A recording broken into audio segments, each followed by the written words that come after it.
Hi guys and welcome back to the Mighty Blues. My name is of course Cameron and welcome back today to another live stream. It is Friday. I hope you all are doing well. I hope you all have had a fantastic week and are looking forward to the weekend. Football is back. Premier League football is back and Everton are back in action this Sunday against champions Manchester City at the Etihad. Just when we were probably all getting excited that football has returned, all getting excited that the international break is done with now, out the way until next year. No more international football until next year. We were sitting there thinking, get in, Premier League's back, the Toffees are back, is right. You get a little look at the fixture list and you see that we're facing Manchester City away on Sunday at the Etihad. 2 o'clock kickoff on Sunday afternoon. And I think it'd be fair to say for a lot of Evertonians, at least a little bit of that excitement and joy probably died at that moment, that we either realised we were playing Manchester City, or if we all knew anyway, I don't think there was much excitement there in the first place. This is obviously going to be a ridiculously difficult game of football for Everton. It simply goes without saying. Last time we faced Manchester City away from home was not that long ago. It was the last game of last season, and of course we turned up and as I described it, you know, all those months ago, and we were the entertainment to Manchester City's party. We were effectively the fella that you pay to turn up in a clown costume for an hour to run around and everyone can look and point and laugh at, and he just causes a bit of entertainment for the night. That's all we were, really. It was a Manchester City title winning party. It was Aguero's last game, and there was an element of me that thought Everton might have turned up on that day and caused a bit of a disruption. You know, taking the game by the scruff of the neck, sort of realised that there was nothing in it for Manchester City. They'd already won the league. It was going to be a little bit more of a celebration game, and tried to ruin the celebration a little bit, but we didn't. We almost acted as if we were happy to just turn up, as I said, and get laughed at and just be the entertainment for the evening. And hopefully, as I said, that game wasn't so long ago. You know, it was only a 2 or 3, 4 months ago. So hopefully it's not a repeat of that on Sunday. Look, Manchester City are an absolutely excellent footballing side. It goes without saying. And it would be silly of me to sit here and say that, you know, I'm confident going into this game, because I'm absolutely not confident going into this game. Is it impossible for Everton to get a result on Sunday? No.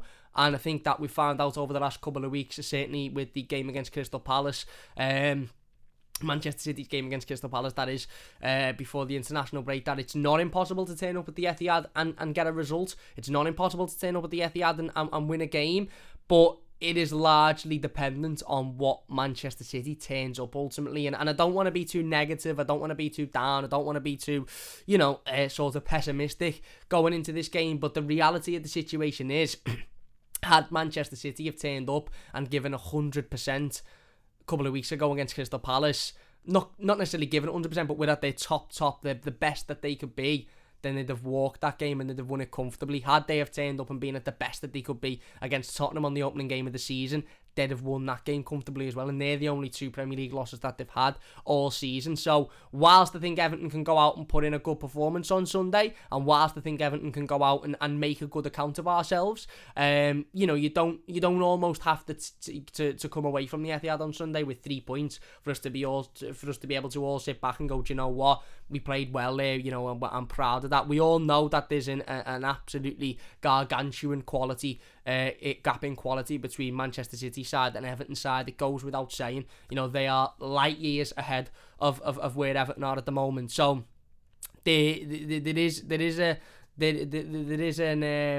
I suppose a possibility that we can walk out of the Etihad or sit down on Sunday and talk about the game and still be proud and relatively happy with a result, and that result mightn't necessarily be 3 points. I think in order for Everton to get 3 points on Sunday, even being perfectly honest, I think it depends on Manchester City having a bit of an off game, but it also depends on Everton turning up and being the best that they can be, because we might turn up and give it absolutely everything and be absolutely at our best on Sunday and still lose, and if we do that, nobody can complain. I can't sit here on this channel and do an instant match reaction on Sunday and be absolutely furious that we've lost the game of football if we've turned up and been the best we could be, and we've just lost to a team that are much better than us. I won't be sitting here fuming. I won't be sitting here upset. I'll be sitting here saying, do you know what? We played well today. You know, we had a go. We give our all. We fought. We battled, and unfortunately, we didn't get the result we wanted. We might get the result we want. It's not, as I said, it's not beyond impossible.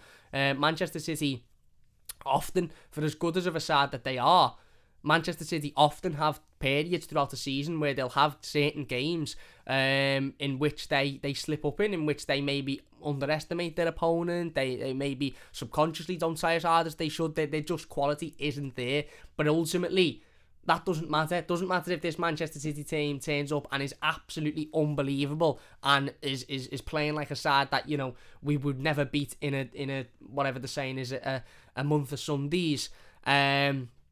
Or if this Manchester City side turns up and is a bit sluggish and is a bit poor and is off, off the boil, like we've seen on a couple of occasions this season, and on a couple of on multiple occasions over Pep Guardiola's tenure at Manchester City. We saw it at Goodison Park first hand. You know, we beat them 4-0, I think, in his first year or the second year. That was again a day that they had where they were off the boil. They were absolutely awful. But none of that matters. It doesn't matter how they play. It doesn't matter how they turn up. It's about how Everton turn up. It's about how we perform. It's about how these players, you know, go into this game, the mentality these players have going into this game, the confidence these players have going into this game. Because, as I said, this Manchester City team could be absolutely dreadful if we're as bad, and let's be honest, probably worse, because we haven't got as much quality as they have. We're not going to win the game. Palace were exceptional the other week. I watched the game live. They were absolutely exceptional. Now, granted, Manchester City were nowhere near the level that they usually are, but it still took Palace giving absolutely everything to go and get a result. And it's going to be the same for Everton on Sunday. We have to turn up and give absolutely everything. And if we don't walk away with anything, then we can sit back and go, do you know what? I almost see a game against Manchester City at the Etihad is one that you just sort of chalk off at the end of the season. I never expect 3 points in this game. I don't. I really, really don't. And I think most of the reason for that isn't necessarily because Manchester City are so much better than Everton are, or so much further ahead than Everton are, but it's more so the fact that, and this is more worryingly and actually more upsetting, it's more so the fact that I look at teams like Palace when they beat Manchester City. I look at teams over the years like Wolves who have done it. Various West Ham done it in the Carabao Cup, knocked them out the Carabao Cup a couple of years ago. And I look at their performances and I think Manchester City have these games where they're off, where they're not at the races and where teams can exploit them. But I look at Everton and think, do we have what it takes to be able to do that? Do our players have the confidence in their own ability? Will our players turn up on Sunday, and if they almost sniff that this Manchester City team's off, will they go for the kill? Will they be ruthless, relentless? Will they go and create chances, score goals, get involved in the physical side of the game? Or will we almost sort of go in with a pessimistic, negative, we're going to get absolutely battered here mentality? Because if we do, doesn't matter if they have their worst performance ever, they'll still beat us, because their quality of player is better than the quality of our players. And that's almost the reason as to why I'm never confident going into this game, is because I look at it and it's not even a case of me thinking, I don't think we'll win because Manchester City is so much better than us. They are so much better than us. But some people, I've spoken to a couple of people over the last couple of days and they've said, yeah, Cam, but what about Palace? What about the Palace game? What about the West Ham game a couple of weeks ago? City can slip up at home. City can slip up at home. Last time they played at the Etihad, they lost to Crystal Palace. But it took an immense Crystal Palace performance for them to go out and win that game.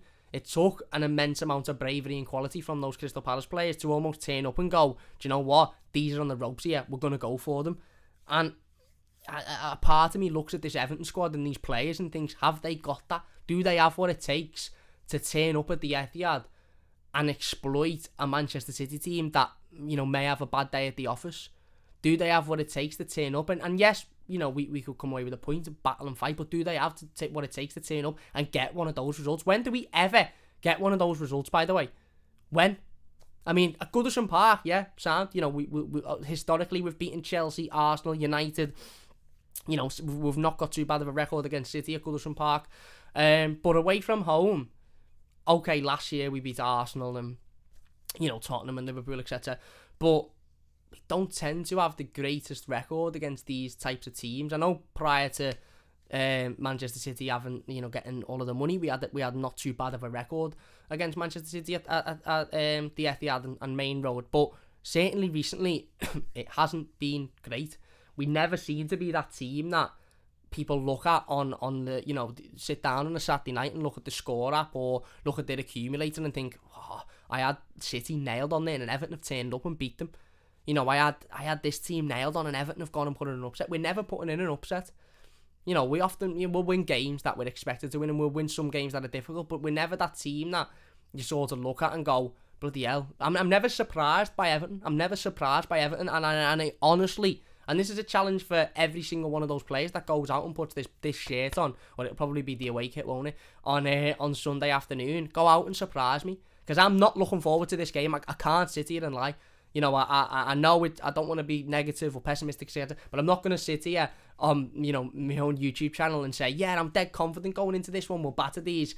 I haven't got 1 ounce of confidence going into this whatsoever. And again, that isn't necessarily because I'm afraid of Manchester City. It's because I don't have the confidence that this Everton team have got what it takes to put in the graft needed to beat a side like Manchester City, even if they have a bad day at the office. But I hope to be sitting here on Sunday afternoon, Monday morning, and to have been pleasantly surprised. I hope to be sitting here saying, well, what a great surprise that was. We turned up, we battered them, we worked hard, we battled them. We've showed some fighting games this season. The game against Manchester United at Old Trafford, we showed a lot of fight. We worked hard, we battled them, we were the better team on the day. The game against Tottenham last week, we showed a lot of fight. We should have won the game. We had a blatant penalty ruled out. We should have been a lot better than what we were, and still taking the fact that we've got some big injuries in the squad into consideration. But Tottenham and Man United are somewhere here, and Manchester City are, basically through my roof, and my roof is about 6 foot, higher than where I'm sitting now. So it's gonna be difficult. It is gonna be difficult. It's not impossible. It isn't impossible. And again, I wouldn't say I've got a slight air of confidence or optimism going into it, but I'm fully aware that this isn't again. I'm sort of contradicting myself a little bit, because the mentality of not looking forward to this, will probably, we might get absolutely tonked at the weekend, is not the mentality to have, realistically. It's certainly not the mentality these players should have. I'm a fan, I'm going to be going to the pub and sitting and watching it, so it doesn't matter how I feel before or after the game. That's not going to have any impact on the game whatsoever. But these players have got to be sitting there tonight, tomorrow afternoon in training, tomorrow night, Sunday morning, looking forward to this game. What I don't want is players sitting there thinking, I dread this, Manchester City away, this is the worst game of the year, let's just get it over and done with. Because I think that was almost the mentality in the last game of last season. Turn up, get it done with, go home, and we were absolutely tonked. We were embarrassed. We were utterly embarrassed. So I really, really hope that Rafa Benitez has sat down with these players and almost ensure that the mentality these players have going into this game is that of, we can, we're going to get at these, we're going to give it 100%, we're going to work hard. Results is what it is. Sometimes you'll lose to a team that have, better than you, that have got a better quality of player than you. That's fine, but we're going to give 100% and we're going to battle our arse off. We're going to create chances. If we create chances, we're going to score them. And if you do all of that, then you could well beat Manchester City, as various teams have proven over the years. Leicester proved it on a number of occasions last season. As I said, Palace proved it a couple of weeks ago. You have to. You've got to give everything. And as I said, I hope I'm pleasantly surprised on Sunday afternoon. I really, really do. If you're enjoying this live stream so far, please hit that like button. It does only take a second. If you're new to the channel, don't forget to subscribe. Sorry, I've been a little bit inactive over the last couple of days. I've had a bit of a mad couple of days, to be perfectly honest with you. Again, it's just been a little bit up in the air with personal things and stuff going on. So I haven't really been in the mood to sit down and do a stream. Plus, there's not really been an awful lot to talk about. But rest assured, obviously there's a preview, there's a game of footy to talk about, so we're going to talk about it. And I've got loads more content, ideas, videos, streams and stuff coming up over the next few days and over the next week or so. So please do subscribe if you haven't already. If you're watching live in the live comments, get your thoughts in the live comments and we'll get involved with as many of them as we possibly can. If you're watching as a YouTube video, leave your thoughts in the comments of the YouTube video and we'll get involved with as many of them as we can as well. As I said, if you could leave a like and subscribe, that would be absolutely brilliant. As the title reads, both sides have got injury problems coming into this game. Now listen, it's never ideal to have injury issues. We've had the last, 5-6 weeks without Abdoulaye Doucouré, who is, again, arguably our most important player. We've had the last 2-3 months without Dominic Calvert-Lewin, who's our most important attacker. We've had the last month or so without Yerry Mina, who is, again, another one of our most important players, certainly our best defender. And it's never ideal to have an injury crisis like this, because effectively the entire spine of our side is missing. We've got our best striker out missing, our best and most influential midfielder out missing, and our best centre-half out missing. That is never good whatsoever, and we've spoken about injuries and our injury problems on a number of occasions before. We spoke about Danny Donacci leaving the football club last week, which was interesting as well. However, it's even more of a sort of I suppose, lump in your throat when you've got these injuries coming into a game against the champions away from home.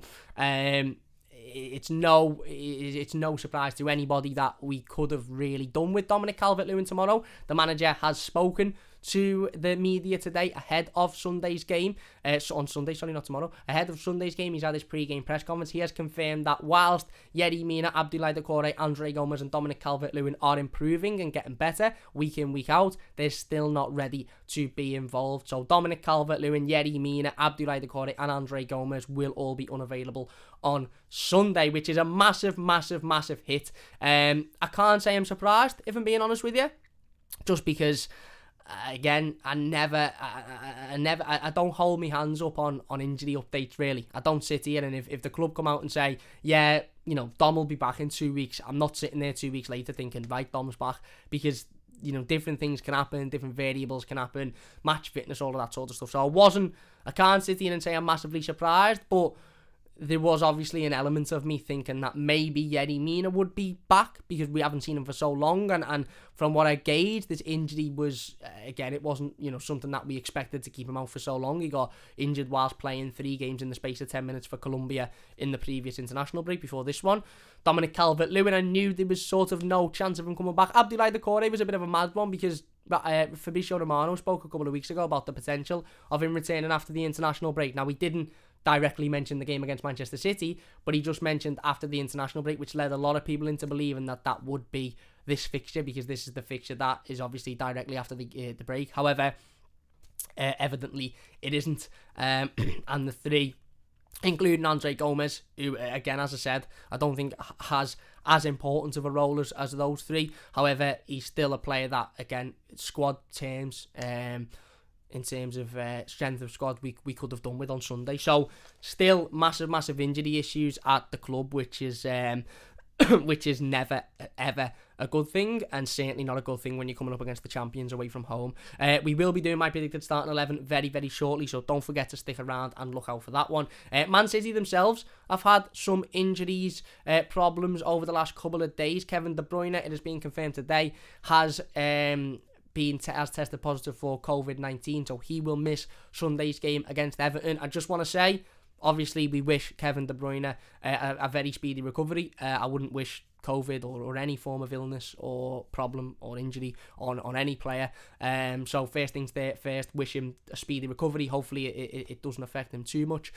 We've seen ourselves in a couple of the players at Everton how COVID over the summers has affected players' performances. So hopefully it doesn't do so with Kevin De Bruyne.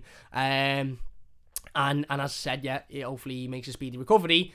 From an Everton point of view, obviously, it's better for Everton that Kevin De Bruyne isn't fit. This lad is one of the best footballers on the planet, certainly one of the best midfielders on the planet, and probably the best midfielder in the Premier League. So the fact that he'll be unavailable is a boost for Everton, albeit, you know, not in the greatest circumstances, and I do wish him the very best of luck with his recovery and a very speedy recovery. And it has been confirmed today that Jack Grealish, whilst he is, again, getting better from his injury, he will be unavailable as well, which again is a massive plus for Everton, because Jack Grealish is a £100 million player with a ridiculous amount of quality, and yeah, as I said, it's a positive that he is out injured. There's also rumours floating around at the moment that Phil Foden will be unavailable for the game as well, which again would be a massive plus for Everton, because Phil Foden has got ridiculous amounts of quality, but they have yet to be confirmed. But I suppose, and again, I don't want to, make excuses before the game. I don't want to sit here and try and bring things up that almost cover our tracks if we lose, because let's be honest, I think the majority of Evertonians haven't got the most confidence going into this one. However, taking Dominic Calvert-Lewin, Yerry Mina and Abdoulaye Doucouré out of this Everton side, I would probably put a lot of money on that has a bigger effect on Everton than what taking Jack Grealish, Phil Foden and Kevin De Bruyne out of City does. Don't get me wrong, they're still 3 very, very good players and very important players to Manchester City and starting players. However, Man City have got the ability to take Phil Foden out and put Bernardo Silva on. And they've got the ability to take out, Kevin De Bruyne and put Rodri in, take out Jack Grealish and put Riyad Mahrez in, or Raheem Sterling, or Gabriel Jesus, or any of the above. We're talking about a club here who have got an endless amount of quality and a squad depth which is it doesn't even bear thinking about in comparison to Everton. So, albeit they've got a couple of big injuries which may disturb their flow, it may disturb the tactics for Pep Guardiola, and it may disturb the way in which this Manchester City team plays. We do know, obviously, when Kevin De Bruyne is on the pitch, they play a lot through Kevin De Bruyne, so that might change, but it's not like they're replacing Kevin De Bruyne with Dave from down the road who's never kicked the ball in his life. It's not like they're replacing these top quality players with absolutely awful players that shouldn't be anywhere near the club. They're replacing world class with world class, so it's still going to be massively difficult for Everton, but I thought it was worth noting. Anyway, let's get into Manchester City's form, and then we'll get into the live comments before we do our predicted starting 11. Second in the league currently, obviously, Everton. I don't even know where we are now. We 10th, 11th, something like that. They have played 11 games, won 7, drawn 2, and lost 2. Obviously, the losses being to Tottenham on the opening day of the season. Everton are 11th, what I guess. And obviously, Palace more recently. As I said, their recent fixtures before the international break, they beat Manchester United 2-0 at Old Trafford in that derby. A scoreline which, to maybe the casual fan would look at and think, okay, that's not too devastating for Manchester United, that's not too impressive for Manchester City, but for anybody that watched that game, you'd be able to tell that Man City played in, I wouldn't even say first gear, I'd say reverse gear for about 70 minutes of that game. Man United couldn't get near them. They didn't even break a sweat. They were just passing the ball around dead easily, scored a couple of goals. No need to overexert, no need to go and, give too much and force injuries. It was just simple for Manchester City. And in fact, considering it was only 2-0, and considering one of the goals was an own goal and the other one was a bit scrappy and awful defending, it was one of the most dominating 2-0 derby performances I've seen in a long, long time. I've seen Man City beat Man United by scoring 6 goals. I've seen Man United beat Man City by scoring a lot of goals, but I haven't seen as dominant of a derby performance as that in a while. Man United couldn't get anywhere near the ball for the entirety of the game. In fact, I think the majority of their players, as I said, probably didn't even need a shower after the game because they hadn't done any running around because Man City were just that good.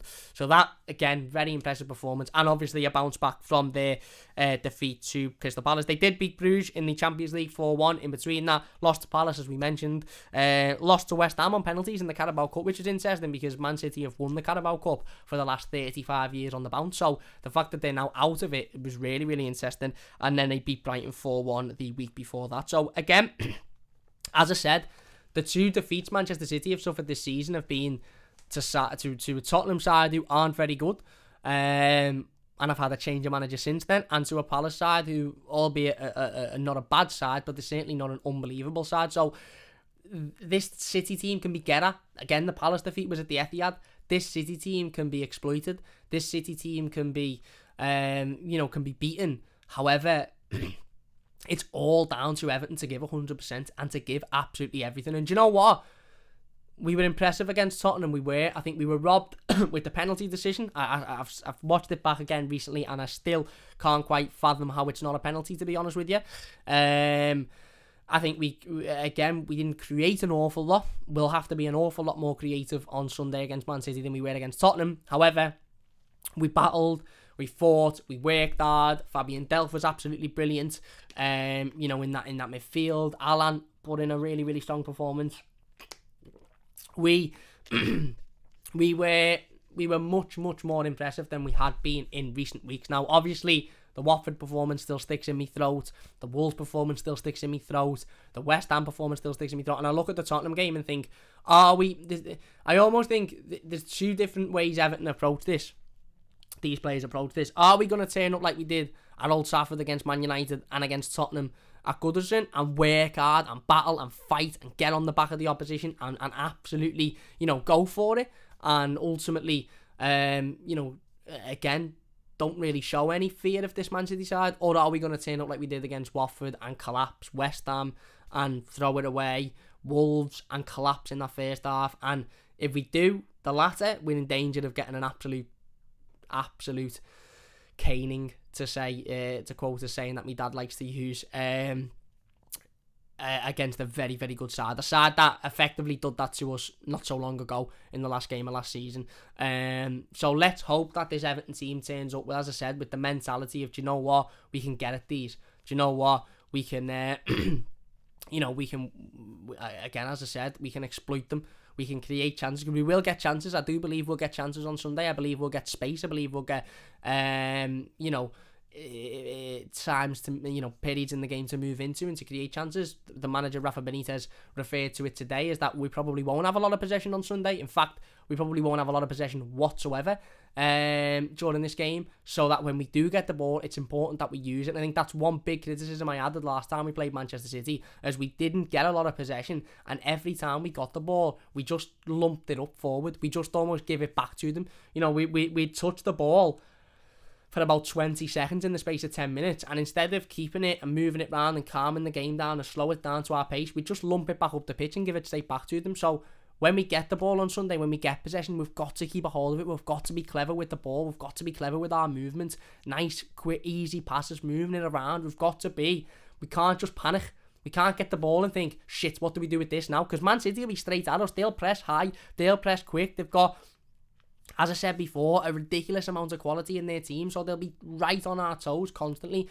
That's where the football and IQ and the footballing ability has to come into it. We can't just give them the ball back straight away, because that's when, that's when you start to you just give them free roam then, which is effectively what we did last time out. But anyway, as I said, let's get into the live comments. If you're enjoying this one so far, please hit that like button. It does only take a second. If you're new to the channel, don't forget to subscribe as well.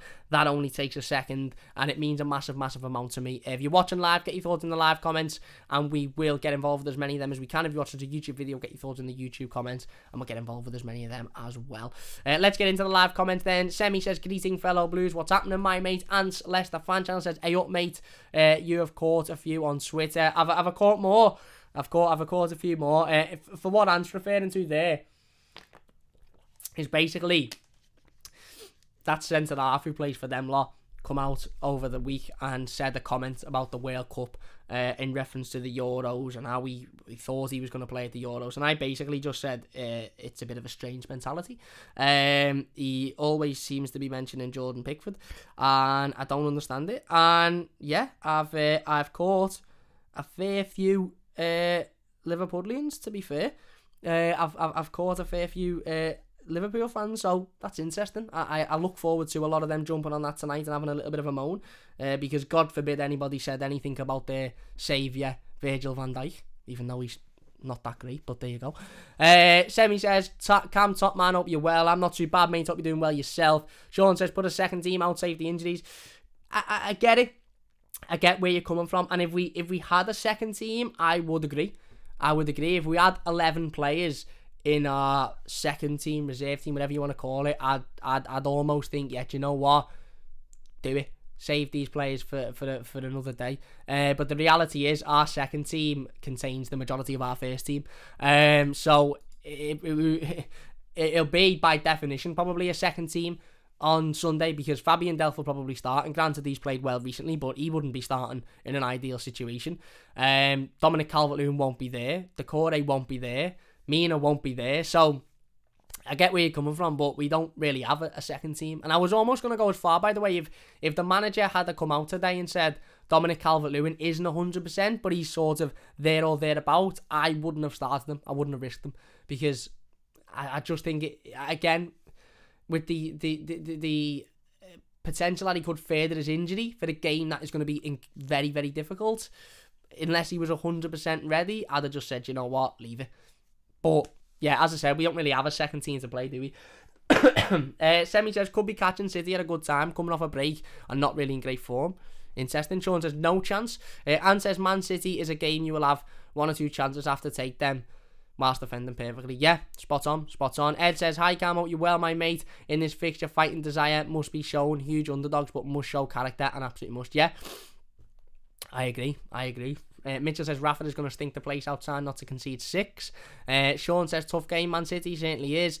Semi says I've taken Foden out my fantasy team, don't want him to get a single point in this one. Come on, you Blues. Well, he might even be unavailable if some rumours on social media are to be believed.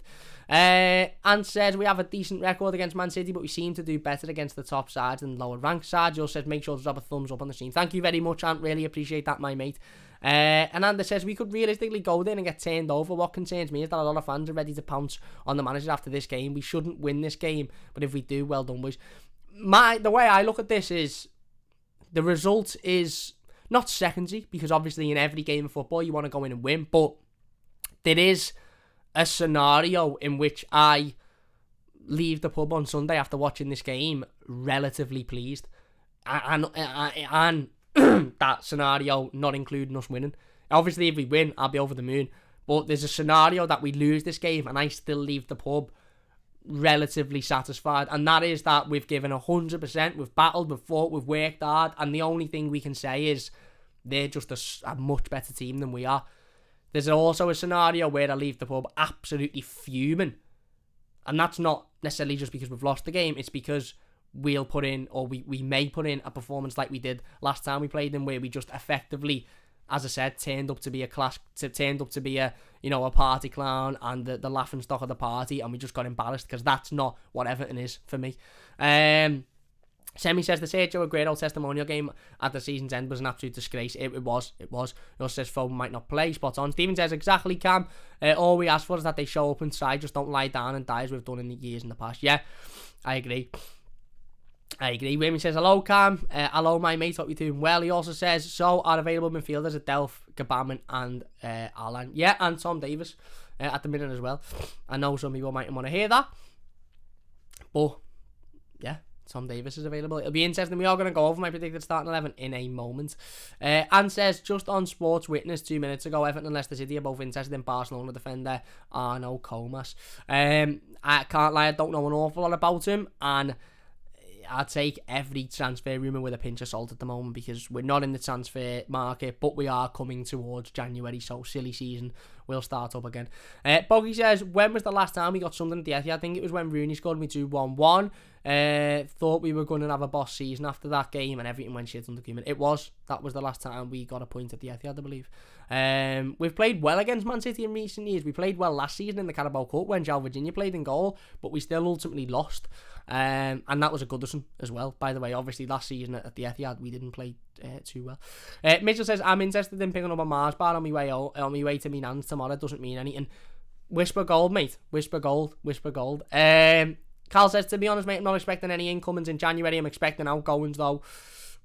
Much like this January. I am expecting at least 1 or 2 incomings. They may be loans, they may be permanent, but I think Rafa Benitez will look to strengthen the squad in January. I'm not saying he'll look to go out and spend ridiculous amounts of money, but I do think he'll look to strengthen the squad in January. Gundogan might have a field day against us, says Semi. Bogey says, Dave from down the road to shout Cam, good player, just heavy on the bacon sarnies. He is, my mate. Cal says, for me, has to be Pickford, Coleman, Godfrey, Keane, Dean, Delph, Allen, Townsend, Gray, Gordon, Ritchie. Well, we'll go through my predicted starting 11 in just a moment. Mitchell says, when does the 5 sub rule come in? Imagine playing City then. I don't want to imagine it, mate. Wimmy says, you get a Rondon in, you get a Rondon out, send him to Savaspa. Well, listen, again, as I said, I'm not really big on rumours at this current time. I don't know. China over Russia over the B&Q garden section, says Mitchell. Interesting. Cal says, I think this season will prove how good Carlo was for us. I don't... Listen, I'm not going to try and rewrite history. Carlo Ancelotti got some really, really good results and had some really, really good performances as Everton manager, but he also had some absolutely terrifying performances, and by terrifying I mean terrifyingly bad. So, yeah, again, we're not here to talk about Carlo, are we? Peter says, City 1, Everton 2, come on you Blues, let's hope so. And Carl says, I think City 5, Everton 0, to be honest. Wolves' system under Bruno Lage is very similar to Pep's, and Wolves passed it round, using it. I think City will have a field day. Well, again, as I said, Wolves, again, Everton didn't perform. In that first half against Wolves, Everton weren't as good as they were in the second half. In the first half against Wolves, Everton weren't as good as they were against United or Tottenham. So that wasn't a 100% Everton, and that's what I'm trying to say. If 100% Everton turns up on Sunday, we could cause this City team issues. We mightn't. We might get absolutely steamrolled either way because they're much better than us. But there's a potential we could cause them issues. We'll certainly be much better than what we would be if we turned up and we give what we give in that first 45 minutes against Wolves or the last half an hour against Watford. Because if we do that, we'll be absolutely embarrassed. So it's not necessarily about how City play or what City bring. It's what Everton bring, how Everton approach this game.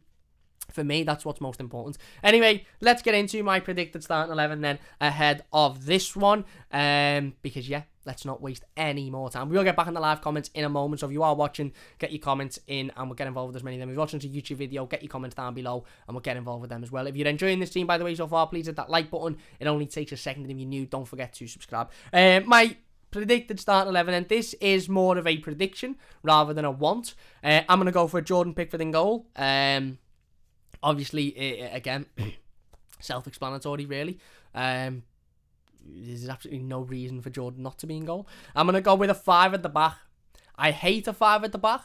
I don't particularly want us to play a 5 at the back, but I can just see Rafa Benitez playing a 5 at the back, to be honest with you. And that 5 will obviously be Luca Dean, Michael Keane, Ben Godfrey, Mason Holgate and Seamus Coleman. Luca Dean got an assist for France during the international break, albeit he passed it to Mbappe in his own half, and Mbappe effectively took about 43 players on and then buried it with one of the best finishes I've seen in a while. So it wasn't as good as maybe an assist would seem, but he still got an assist. Hopefully that'll do him a lot of confidence. Obviously, as I said, against Tottenham, he was a lot better than what he has been in recent weeks and months. He hasn't had the greatest season so far, Luca Dean, which is disappointing considering we know what he's capable of. So this, again, it's going to be a big game for Lucas on Sunday. Defensively, he's got to be at the races. He absolutely has to be spot on defensively. He's spoken about his defensive capabilities and his defensive responsibilities over during the international break, and how he sort of, again, he prioritises them, and he knows that above anything he's a defender and he's got to put his defending first. Got to go and show it on Sunday. And that goes with the rest of the defence as well. As I said, I've gone with the 3 at the back. Keane, Godfrey and Holgate. Obviously, Yerry Mina is still out injured, as the manager has confirmed today. I don't think we play better as a 5 at the back. I don't. And Ananda says we played worse with the 5 at the back. We found a way to look like we had less defenders on the pitch. And Whammy says no point playing 5 at the back. You have to press City. If you sit back, they'll punish us. I agree. I 100% agree. I just think that's what the manager will go with, to be honest with you. And again, it's not saying it's what I want. It's not saying it's what I think we should do. But I just think that's what the manager will go with. As I said, I think Ben Godfrey and oh no, it can't. Mason Holgate can't play, can he? Because he's suspended because he got a red card against Tottenham. What am I talking about? So no, we'll have to go with the 4 at the back then. We'll go with the 4 because Mason can't play. And the only other option would be to throw Jared Branthwaite in there, which I don't think we'll do, or John Joe Kenny, and put Seamus Coleman at centre back, which would be one of the worst managerial decisions I think I could ever witness. So no, Mason Holgate can't play. He's suspended. I think that suspension carries over, doesn't it? So yeah, anyway, scrap that. 4 at the back, Michael Keane and Ben Godfrey as the centre backs. As I said, much better against Tottenham. I know albeit they didn't have an awful lot to do. I think Harry Kane was very poor and the Tottenham forward line were very poor, but he was still a lot better. They were still a lot better than what they have been recently, and hopefully that confidence can give them a little bit of a boost going into Sunday. Don't really want to talk too much about how bad they were in this fixture last season because Michael Keane was utterly abysmal. But look, we haven't got many options, have we? Yerry Mina's not available, so it is what it is. And then I'm going to go with Seamus Coleman at right back. Again, similar to Luca Dean, Seamus hasn't been brilliant so far this season, and he's absolutely got to be at the races on Sunday. This has got to be a 10 out of 10 best Seamus Coleman Everton performance in a while on Sunday. It simply has to be. There's no other way this can go. So let's hope that he does. So there you go. That's my goalkeeper and back line. In midfield, then I'm going to go for Fabian Delph, Alan, and Anthony Gordon in the sort of 10/winger role. Again, I thought Fabian Delph was brilliant against against Tottenham. I thought he was my man of the match. He was absolutely excellent. He controlled the ball. His defensive ability was great. I thought his interceptions were brilliant as well. Now, obviously, there's a big question mark about the I suppose what's the word I'm looking for without being too disrespectful? There's a big question around how Fabian Delph will perform, given he's again returning to his former club, the club that he had so much success at, and given the fact that he hasn't looked arse for 3 years and he's only started to look arse over the last game and a half.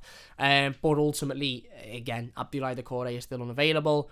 I think if you get a Fabian Delph who wants to actually play football and wants to impress and wants to give everything, then he is a much better midfielder than Tom Davies is, ultimately. And whilst you might get 100% from Tom Davies every game, if you get 100% from Fabian Delph, he's a better option than Tom Davies. So I'm going with Fabian Delph in there. Alan next to them, of course, again, pretty self-explanatory.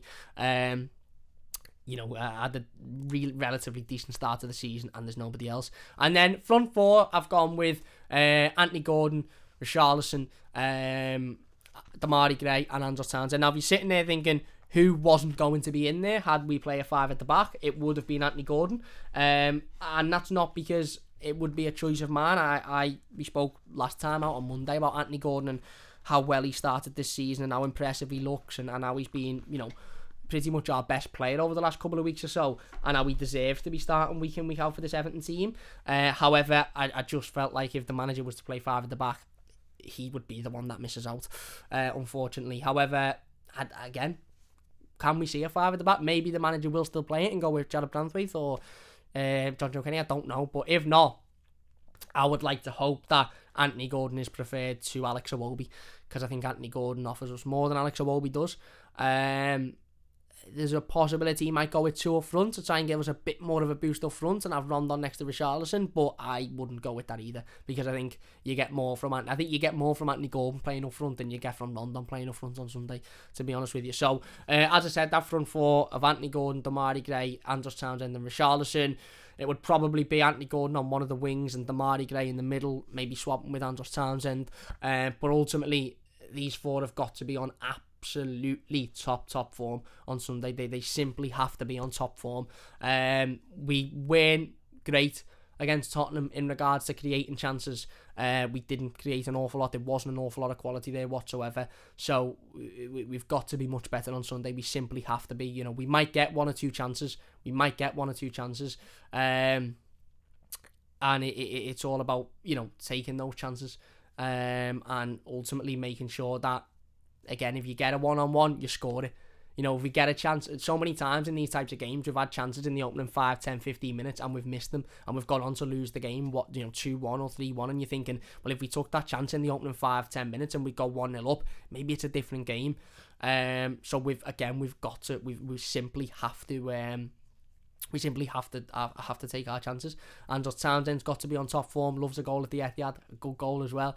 Damari Gray, again, hasn't been unbelievable recently. Or the game against Watford was probably Wolves-Watford was probably his worst in an Everton shirt. He was okay against Tottenham, but he didn't create an awful lot. He's got to be better, got to be creating chances, got to be driving at this City defence, got to be taking players on, forcing the defenders into making decisions, as with Andros Townsend.